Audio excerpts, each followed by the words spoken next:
If you think your silence is what hurts her the most, you may be misunderstanding the real power you hold. There is something far more unsettling than disappearing, and if you stay with me, you'll understand why this shift changes everything.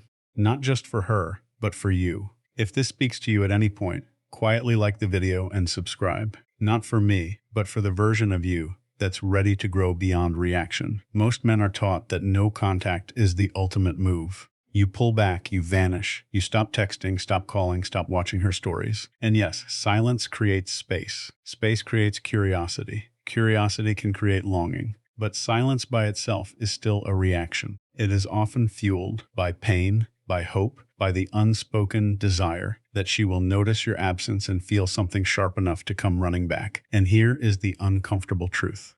When your silence is emotionally charged, when it's waiting to be noticed, it still ties you to her. Even if she doesn't respond, you are internally watching, measuring, wondering. Your nervous system is still connected to the outcome.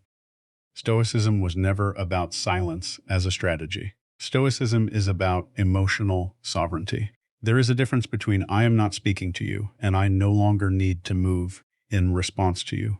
One is tactical, the other is transformational. When a man goes silent but remains emotionally reactive, a woman often senses it, not because she's calculating, but because humans are wired to detect emotional shifts. If your silence feels heavy, resentful, or performative, it carries tension, and tension invites power struggle. But when a man becomes emotionally neutral, not cold, not cruel, not indifferent in a dramatic way, but grounded, centered, self-directed, something far deeper happens. You are no longer withdrawing to provoke. You are recalibrating because you genuinely value your peace.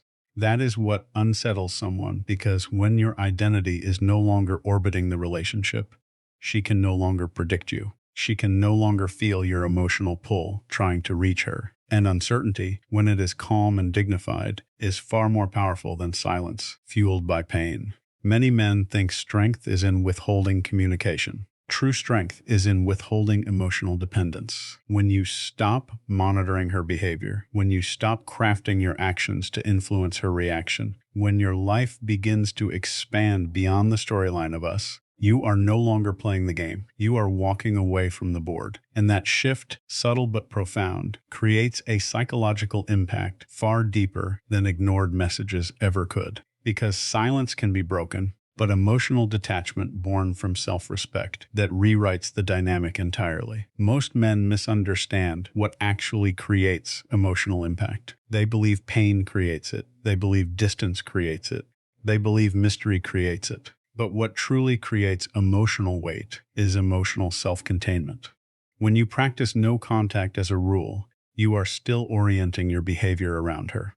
You are thinking about the timeline, counting the days, wondering when she'll reach out, checking your phone more often than usual, telling yourself not to look at her social media while internally fighting the urge.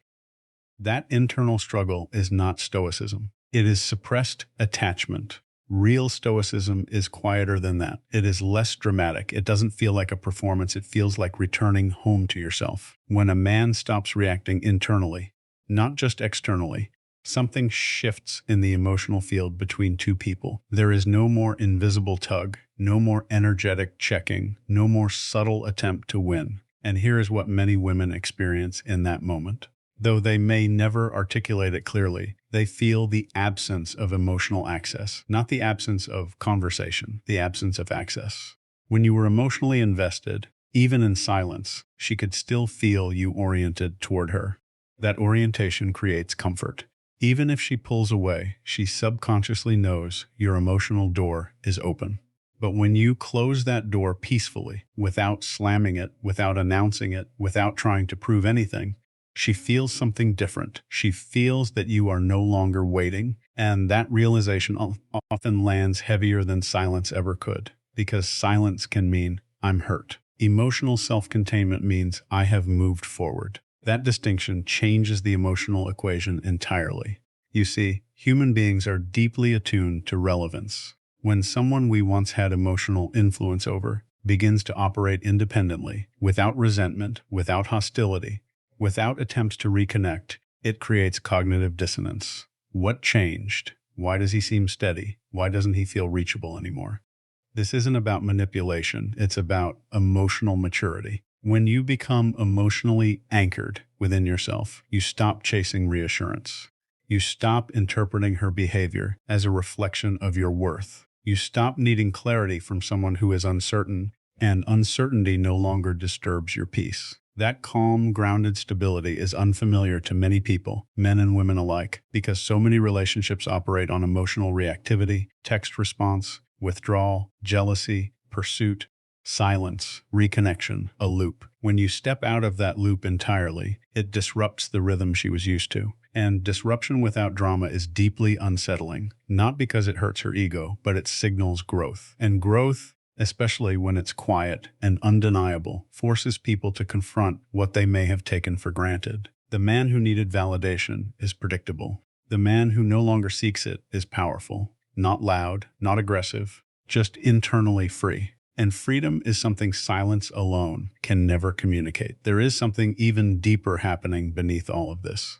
When you move from silence to true emotional independence, you stop trying to be understood by someone who is no longer aligned with you. That is a profound shift. Many men don't realize how much energy they spend trying to be seen correctly. You replay conversations in your mind. You wish she understood your intentions. You hope she recognizes your effort. Even during no contact, part of you quietly wants her to get it, to see what she lost, to realize your value. But the moment you release the need to be understood by her, you reclaim an enormous amount of psychological power, because now your actions are not driven by the desire for recognition. They are driven by alignment, and alignment is calm. You begin making decisions that support your long-term peace rather than your short-term emotional relief. You stop crafting subtle social media posts designed to send a message. You stop imagining what she might think if she saw you thriving. You stop performing growth. You simply grow. This is where stoicism becomes transformative rather than strategic. A stoic man is not emotionally numb.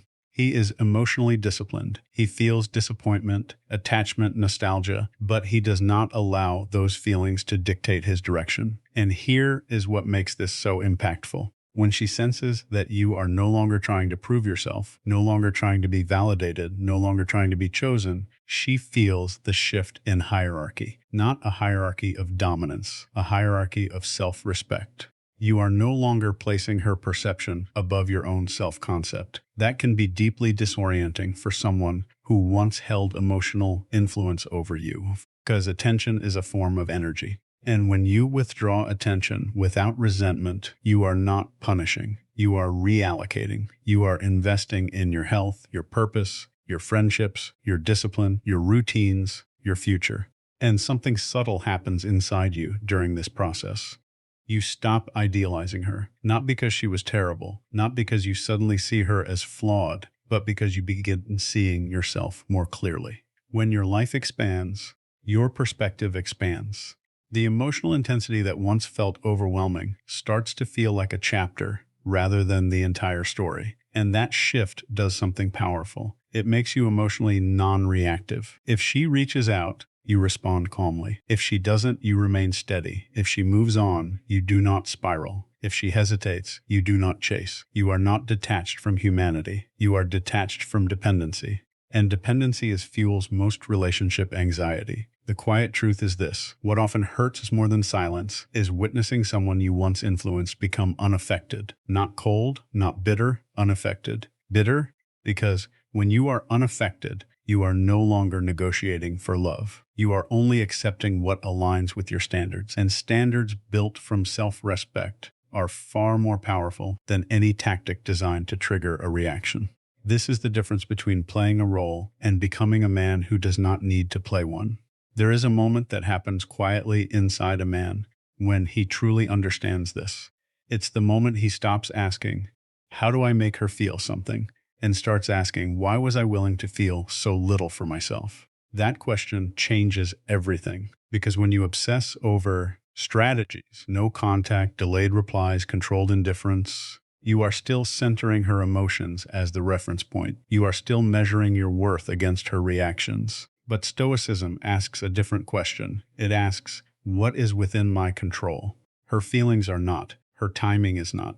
Her clarity is not. Your character is. Your standards are. Your response is. And when you deeply internalize that, your behavior shifts in ways that are subtle but undeniable. You stop over-explaining yourself. You stop defending your value. You stop negotiating for consistency.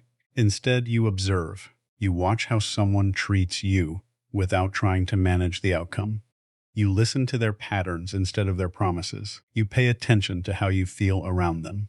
Calm or anxious, respected or uncertain. This awareness is not coldness. It is emotional maturity. When you no longer attempt to control the narrative, you become deeply grounded, and grounded men are rare. Not because men are incapable of emotional intelligence, but because many were never taught that strength can be quiet. They were taught to pursue, to fix, to prove, to endure.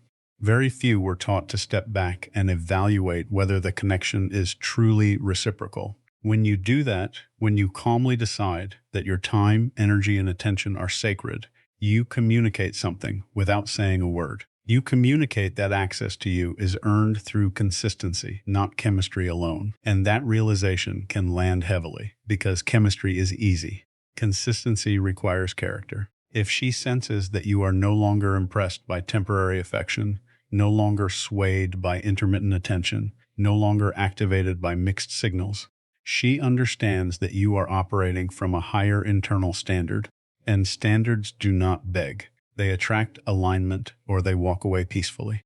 That peaceful detachment is what unsettles more than silence ever could. Silence can feel like a tactic. Standards feel like permanence. When a woman realizes that you are not waiting for her to change, that you are simply continuing forward, she is forced to confront her own clarity. Not because you demanded it, but because your stability highlights it. And here is the part most men don't expect. This shift isn't primarily about her reaction. It's about your nervous system. When you stop chasing emotional closure, your body relaxes, your sleep improves, your thoughts slow down, your focus returns. You reclaim mental space that was once consumed by what if. That internal calm is the real reward. And ironically, that calm is what creates the deepest psychological impact externally. Because calm men cannot be emotionally leveraged. They cannot be baited. They cannot be destabilized by inconsistency. And when someone realizes they no longer have the power to disrupt you, they feel it deeply. And here is the truth most men only understand much later. The goal was never to make her miss you. The goal was to become the man who no longer abandons himself. When you first consider no contact, it often comes from a place of survival. You need space because the connection feels overwhelming. You need silence because interaction feels painful. That is human. That is understandable. But growth begins when silence stops being a shield and starts becoming clarity. Clarity about what you tolerate. Clarity about what you deserve. Clarity about the kind of partnership you are actually built for. When you internalize stoicism, not as emotional suppression, but as emotional responsibility, you stop outsourcing your peace. You no longer wait for someone to choose you in order to feel valuable. You no longer interpret distance as a verdict on your worth. You no longer scramble to restore connection at the cost of your dignity. And something powerful happens in that space. You begin to choose yourself in small, consistent ways. You go to the gym even when motivation dips. You focus on your work even when nostalgia creeps in. You reconnect with friends instead of isolating. You pursue interests that have nothing to do with impressing anyone. This is not about becoming unbothered. It's about becoming internally anchored. And when a man becomes anchored, he becomes difficult to shake, not because he is rigid, but because he is rooted. If she reappears, you calmly rather than react emotionally. If she apologizes, you listen, but you evaluate patterns, not just words. If she remains distant, you do not shrink yourself to maintain proximity. You understand that love is not proven through longing. It is proven through consistency, and consistency cannot be forced. When you reach this stage, something subtle but profound shifts in your presence. You walk differently. You speak more deliberately. You laugh without checking who is watching. You no longer scan rooms for validation. You are not trying to be mysterious. You are simply self-contained, and self-contained men create a different kind of attraction, not the anxious, dramatic pull of uncertainty, but the steady draw of stability. But here is the deeper revelation. Even if she never comes back, even if she never realizes your value, even if the story ends quietly, you win because you did not allow heartbreak to turn you bitter. You allowed it to turn you disciplined. You did not let rejection collapse your identity. You used it to refine it. That is the Stoic path. Not revenge, not emotional shutdown, refinement. And when a man refines himself instead of reacting to loss, he doesn't just become more attractive, he becomes free. Free from chasing, free from proving, free from needing closure from someone who could not offer clarity. And freedom, calm, grounded, self-directed freedom, will always carry more weight than silence.